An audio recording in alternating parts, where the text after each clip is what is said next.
가톨릭 신자들이 신앙생활을 하면서 느꼈던 알쏭달쏭한 가톨릭 교리와 전례, 교회 상식 등을 보다 쉽게 풀어드리는 시간입니다. 슬기로운 신자생활.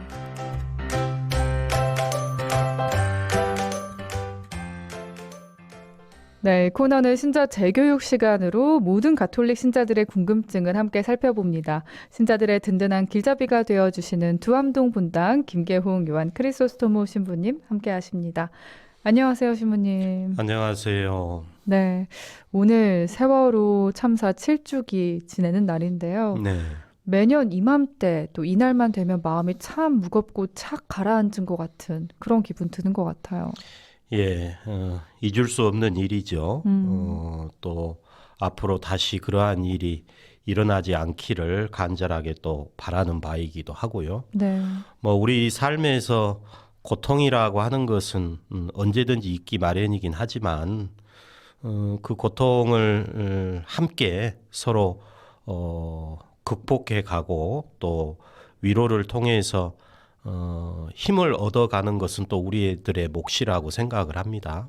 하여튼 그때 사랑하던 가족들 또 친구들, 친지들 잃은 고통으로 지금까지 많은 사람들이 아마 슬픔에 또 젖어 있을 것이고 세월이 흐르면 흐를수록 아마 또 그 고통의 무게도 더 무거워지리라고 생각하는데요.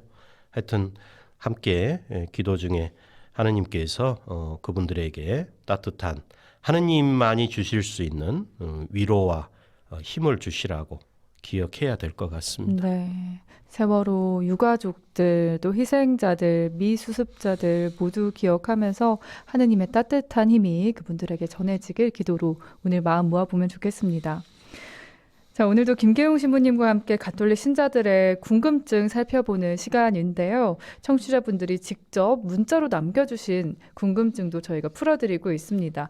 문자창 100원의 정보 이용료가 있는 문자 샵 5005번으로 부활 시기 관련 궁금증이나 전례, 교리와 관련된 궁금증 보내주시고 스마트폰 어플 CPBC 빵 속의 빵톡으로도 남겨주시면 좋겠습니다. 자, 신부님, 그럼 오늘도 다양한 궁금증들 풀어볼 텐데요. 먼저 첫 번째 질문 함께 살펴보겠습니다.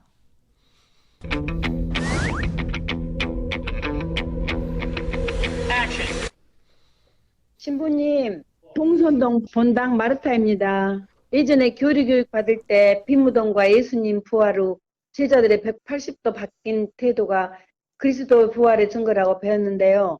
제가 기억하는 게 맞나요? 네, 신부님, 오랜만에 우리 신자분의 목소리 들어봤습니다. 네, 그리스도교 신앙은 곧 부활에 대한 믿음이라고 여러 번 강조를 해주셨는데 부활의 증거들을 이 시간 통해서 함께 차분히 살펴보는 것도 우리 신앙적 성숙에 도움이 될 것 같아서 마련했어요. 예수님의 부활의 증거들 어떤 것들이 있나요, 신부님? 예수님께서 부활하셨다라고 하는 교회의 이 신앙 고백은 어떤 물리적인 증거나 또 객관적인 사실 기록이나 또 과학적인 증명을 통해서 확인된 내용에 근거한 것은 아닙니다. 이승의 차원을 뛰어넘는 신앙의 신비라는 표현이 적절한 표현이라고 생각합니다. 네. 그러니까 신앙의 신비라고 하는 것은 인간의 이해를 넘어서는 영역이죠. 네, 네. 전능한 신의 존재를 인정을 하고 그 신의 힘과 뜻에 따라서 이루어지는 초월적인 현상을 긍정하고 받아들이는 것을 우리가 보통 신비, 신앙의 신비 이렇게 이제 표현할 수 있겠는데요. 예수님께서 부활하셨다라고 하는 이 신앙의 신비와 관련해서 우리가 제시할 수 있는 그 신약 성경의 증언들을 정리를 해 보면 네. 네 가지 차원으로 정리를 해드릴 수 있을 것 같아요. 네. 그러니까 첫 번째는 복음서에서 전하는 이야기인데요. 네. 예수님의 시신을 돌무덤에 모신 후에 주간 첫날 이른 아침에 찾아갔더니 네. 무덤 입구에 돌이 이미 굴러져 있었고 예수님의 시신이 돌무덤에 없었다. 이게 이제 첫 번째 복음서의 내용이에요. 네, 빈 무덤이요. 우리가 보통 빈 무덤 이야기라고 그러죠. 그다음에 이제 복음서에서 우리가 제시할 수 있는 두 번째 이야기는 부활하신 예수님께서 마리아 막달레나와 제자들에게 나타나셨다라는 내용이죠. 네. 이제 그 이야기가 몇 가지로 이제 복음서마다 달리 우리에게 전해지고 있는 것입니다. 그다음에 이제 세 번째는 사도행전이 전하는 이야기인데요. 부활하신 예수님께서 40일 동안 제자들에게 여러 번 나타나셨다. 그리고 당신이 살아계신 분이심을 여러 가지 증거로 드러내셨고 하느님 나라에 관한 말씀도 해주셨고 성령께서 내려오실 것이다라고 예고를 하시면서 하늘로 오르셨다. 이게 네. 이제 사도행전에서 전해주는 부활 승천 이야기입니다. 네. 그 다음에 이제 네 번째는 바오로 사도가 네. 고린토인들에게 보낸 그 첫째 서간에서 고백하는 내용인데요. 그 내용에 보면 이렇게 표현을 해놨습니다. 예수 그리스도께서는 사흔날에 되살아나셔서 맨 첫 번째 베드로에게 그리고 이어서 12사도에게 그리고 500명이 넘는 형제들에게 그 다음에는 야고보에게 이어서 다른 모든 사도들에게 그리고 맨 마지막에는 자신에게도 나타나셨다. 이렇게 이제 증언을 하고 있거든요. 네. 그러니까 이러한 그 이야기와 증언은 예수님 부활의 결정적인 증거라고 하기에는 좀 너무 미약하다는 생각을 합니다. 그러니까 사실 예수님 부활을 확인하는 증거라기보다는 예수님께서 부활하셨다라고 하는 이 신앙의 신비를 드러내는 표지라고 표현을 하는 게 더 적절한 표현이지 않을까 싶습니다. 네. 이런 빈 무덤이나 예수님이 나타나셨다는 증언이 이 표지다. 신앙의 신비를 드러내는 표지라고 말씀해 주셨는데 설명을 조금 더 해주시면 좋겠어요, 신부님. 예. 좀 더 이제 설명을 드려야 좀 더 쉽게 이해를 하실 수 있을 것 같은데요. 네. 돌무덤이 비었다. 네, 이제 네. 이 사실이 누구에게나 예수님 부활을 증명하는 근거가 되지는 않습니다. 아, 모든 사람에게 다르게 이해될 수도 있었겠네요. 당연한 것이죠. 네. 단순히 무덤이 비었으니 예수님이 부활했다. 이것은 좀 근거로서는 미약하죠. 네. 그러니까 어떤 사람들은 이 사실을 두고 누군가가 예수님의 시신을 훔쳐가 빼돌렸다라고 주장할 수도 있는 것이거든요. 네, 네. 실질적으로 마테오 복음서에 따르면 당시의 수석 사제들과 원로들이 경비병을 매수해서 예수님의 제자들이 밤중에 와서 예수님의 시신을 훔쳐갔다라는 소문을 퍼뜨리게 했다고 증언을 하고 있거든요. 이미 그 시대에. 네. 그래서 돌무덤은 예수님 부활의 증거라기보다는 예수님께서 부활하셨다는 이 신앙의 신비를 겉으로 드러내는 표지 역할을 한다. 이렇게 말을 해야 할 것입니다. 네. 그러니까 좀 더 정리를 해서 말씀을 드리면 무덤이 비었으니까 예수님이 부활하신 게 아니고 예수님이 부활하셨으니 무덤이 빌 수밖에 없는 것이다. 이렇게 표현을 해야 맞지 않을까? 네. 또 이제 살아계신 예수님께서 몇몇 사람에게 나타나셨다라는 증언 역시도 누구에게나 예수님 부활을 증명하는 근거가 되지는 않습니다. 이 그럼요. 내용 자체도. 왜냐하면 이 증언은 몇몇 사람에게 한정된 지극히 주관적인 체험이거든요. 그러니까 지극히 주관적인 체험을 바탕으로 우리에게 증언하고 있는 것이기 때문에 사실 이것이 그 자체로 모든 사람들이 다 믿을 만한 근거는 미약하다. 사실 마르코 복음서에 따르면 네. 마리아 막달레나가 제일 먼저 부활하신 예수님을 보게 되었었는데 네.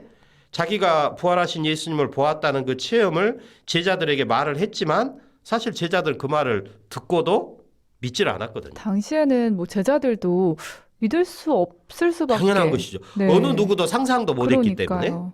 그 다음에 또 마르코 복음에 보면 시골로 가고 있었던 두 제자가 부활하신 예수님을 만났고 그래서 자신들의 체험을 말했지만 역시 다른 제자들이 믿지 않았다 이렇게 표현을 하거든요. 루카 복음에서는 이제 이 시골이 엠마오였다 이렇게까지 네. 하면서 이야기를 이제 더 풍부하게 우리에게 전해주고 있는 것이고요. 그래서 예수님께서는 되살아나신 당신을 본 사람들의 말을 믿지 않았던 그 11 제자들의 불신과 완고한 마음을 꾸짖는 내용도 마르코 복음서에서는 소개를 하고 있습니다. 네. 그래서 몇몇 특정한 이들의 주관적인 체험에 따른 이 증언이라고 하는 것도 예수님 부활의 증거라기보다는 예수님께서 부활하셨다라고 하는 이 신앙의 신비를 받아들일 수 있는 자세가 된, 소위 얘기해서 하느님의 권능을 믿는 이들에게 주어지는 은총의 표지라고 표현을 하는 게 더 적절한 표현이지 않을까 싶습니다. 네. 그럼요, 신부님. 우리가 예수님의 부활이라는 이 신앙의 신비를 믿고 우리의 부활까지도 희망하는 이 근거는 어디서 찾을 수 있을까요? 예. 신약 성경을 바탕으로 우리가 부활의 신비를 믿고 또 우리의 부활까지도 희망할 수 있는 근거는 무엇보다도 제자들의 놀라운 변화에서 찾을 수 있다라고 생각을 합니다. 네. 그러니까 예수님 순환과 죽음의 현장을 외면을 하고 예수님과의 관계도 부인하고 배신하고 도피로서 자기 살 길만을 찾으면서 절망으로 숨어 지냈던 제자들이에요. 그 제자들이 예수님을 다시 살리신 하느님의 위협을 말하는 증인으로 또 예수님은 죽음에 사로잡혀 계실 분이 아니다라고 하는 것을 공적으로 외치는 증인으로 돌변했다. 맞아요. 이 힘이 어디서 나왔을까? 네. 나자렛 사람 예수 그리스도의 이름으로 치유의 표징도 일으키고 이적도 일으키고 더더군다나 사도행전에 보면 최고 의회까지 가서도 담대하게 예수님의 부활을 증언했다는 거죠. 네. 또 감옥에 가는 것도 두려워하지 않고 매질을 당해도 두려워하지 않고 그러면서 떳떳하게 사람에게 순종하는 것보다 하느님께 순종하는 것이 더욱 마땅하다. 우리 조상들의 하느님께서는 여러분이 나무에 매달아 죽인 예수님을 다시 일으켰습니다. 이렇게 당당하게 선포할 수 있는 그 힘이 어디서 나왔을까? 진짜 놀라운 변화네요. 그것도 짧은 기간 안에. 그러니까요. 이러한 이제 제자들의 놀라운 변화야말로 네. 예수님 부활을 우리가 믿을 수 있는 가장 확실한 증거라고 얘기를 해야 되지 않을까. 이것은 분명 제자들의 자발적인 깨우침이 아니거든요. 스스로 깨우친 게 아니거든요. 네, 네. 그러면 이건 분명 예수님을 죽음에서 다시 일으키신 하느님의 위대한 능력이라고밖에 할 수 없겠다. 그러니까 하느님께서 제자들에게 베푸신 은총으로 깨달은 결과라고 얘기할 수밖에 없는 것이고, 그래서 아마 사도행전은 우리가 이렇게까지 고백할 수밖에 없는 이야기를 성령 강림이라고 하는 하나의 신비스러운 사건으로 우리에게 고백을 하는 것이지 않을까. 저는 그렇게 생각을 합니다. 네. 그러니까 종합을 해보면 우리가 지금 현재 살고 있는 이 이승이라고 하는 세상의 차원에서는 인과 법칙이 중요하잖아요. 맞아요. 원인이 있으면 반드시 결과가 있는 거죠. 네. 뿌린 대로 거두는 것이고. 근데 신앙의 차원에서는 은총의 법칙이 중요하다는 은총의 거죠. 법칙. 그렇습니다. 예. 그러니까 은총의 법칙이라는 말은 하느님 앞에 우리 모두가 빈 그릇으로 서서 기꺼이 그분께 우리 자신을 내맡기는 자세를 갖게 되면 하느님께서 우리 그 빈 그릇에 당신의 선물로 채워주신다는 거죠. 이게 은총의 법칙입니다. 그래서 신앙인은 하느님 앞에서 자기의 생각을 앞세우는 사람이 아니고 하느님의 은총을 청하고 받는 사람이 되도록 노력을 함으로써 이승의 차원을 뛰어넘는 초월적인 신앙의 신비를 깨우칠 수 있는 신앙 감각을 익혀가면서 부활의 신비를 증언하고 희망하는 사람이라고 얘기할 수 있지 네. 않을까. 그럼요. 비우면 비울수록 더 채워주시는 분이니까요. 자, 부활 시기를 맞아서 부활에 관한 궁금증들 함께 살펴보고 있는데요. 여기서 잠깐 예수님의 수제자였던 베드로 사도가 예수님을 3번 부정한 대목을 함께 묵상해 보고 이어가겠습니다.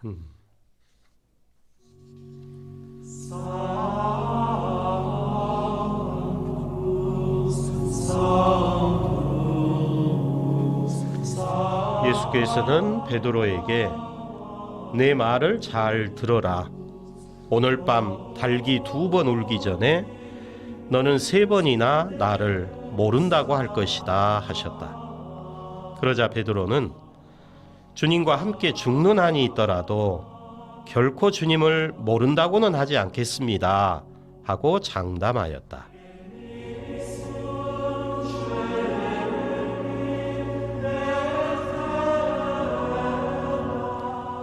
당신도 저 나자렛 사람 예수와 함께 다니던 사람이군요. 저 사람은 예수와 한패입니다. 당신은 갈릴레아 사람이니 틀림없이 예수와 한패일 거요. 라는 말들에 베드로는 나는 당신들이 말하는 그 사람은 알지도 못하오 하고 잡아떼었다. 바로 그때 닭이 2번째 울었다. 베드로는 예수께서 하신 말씀을 떠올리며 땅에 쓰러져 슬피 울었다.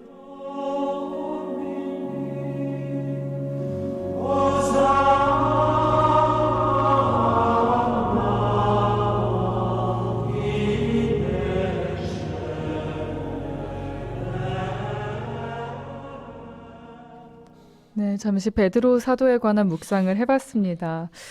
아니, 예수님께 고백을 했다가 이후에는 또 예수님을 알지 못한다고 말하는 신부님도 베드로가 참 변덕이 심하다고 말씀해 주셨는데 그 대목 볼 수 있었어요.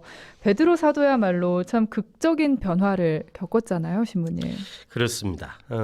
요한복음서에 따르면 무덤에 예수님의 시신이 없어진 사실을 알게 된 마리아 막달레나가 가장 먼저 제자 베드로에게 달려가서 말했을 때 제자 베드로는 다른 제자와 함께 밖으로 나와 무덤으로 달려갔다 이렇게 표현을 했습니다.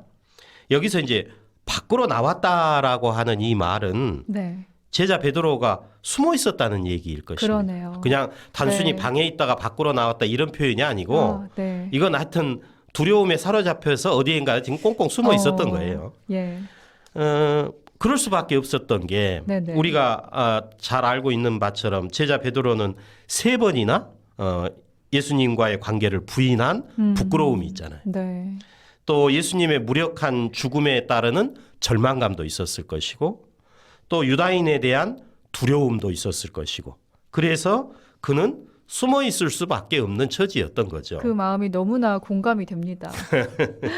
그리고 이제 무덤에 예수님의 시신이 없다는 사실을 제자 중에서 가장 먼저 확인을 하기는 했지만 예수님께서 죽은 이들 가운데에서 다시 살아나셨다라고 하는 그 사실까지는 깨우치지 못했던 거죠.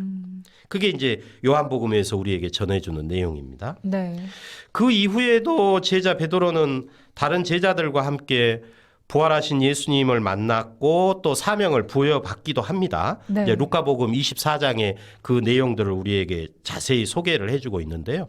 또 심지어 부활하신 예수님께서는 제자 베드로만을 콕 찍어서 3번에 걸친 사랑 고백을 요구하시면서 내 어린 양들을 잘 돌보아라 하는 당부의 말씀까지도 하신 거잖아요. 네.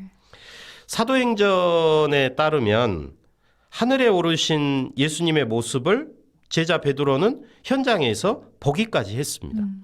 그렇지만 제자 베드로는 이때까지도 부활의 증인이라고 하기에는 몹시 움츠려 있는 그런 모습이고 또 소극적인 제자였을 뿐이죠. 네. 오늘날 우리가 알고 있는 카리스마적인 그런 사도는 아니었습니다. 교회의 이때까지도. 반석 같은 그런 느낌은. 그렇죠. 네, 그런데 이제 이러한 제자 베드로가 네, 예루살렘 주민 앞에서 예루살렘 성전 안에서 또 최고 의회의 유다 지도자들과 원로들과 율법 학자들 앞에서 예수님의 부활을 적극적으로 선포하는 증인이 되었고 또 예수님의 이름으로 치유의 표징과 이적을 일으키고 세례를 받은 신자들과 함께 한마음 한뜻으로 공동체를 이루는 구심점이 된 것이잖아요. 네, 제자 베드로의 이러한 변화의 원동력을 아까 말씀드렸던 것처럼 사도행전에서는 성령 강림으로